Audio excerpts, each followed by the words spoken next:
Assalomu alaykum. Bemorimiz Aripova Zumrad.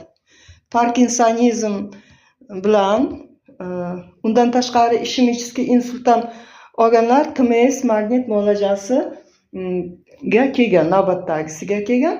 Ozroq narushение bilan vaqtni o'tkazib yana kelyaptilar. Bugun TMS magnit muolajasi o'tkazish uchun oldidan bizlar EEG apparatga tushirib ko'rsatyapmiz.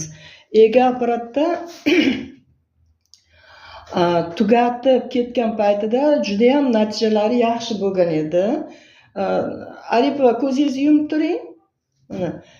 Закрытых глазах deyiladi. Mana bu yerda hozir mana shu navbatdagi TMS magnit muolajasini olish uchun kelganda EEG apparatdagi zapisni ko'ryapsizlar.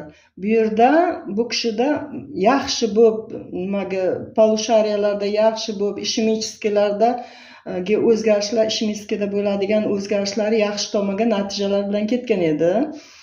Hozir ozgina zaosтренность bor qarqoy ritmlarda, miya ichidagi cherpnoy давление paydo bo'lgan, ozroq mana shularni ko'ryapmiz hozir. Endi buni tugatgandan keyin mana bu TMS magnit muolajasini boshlaymiz.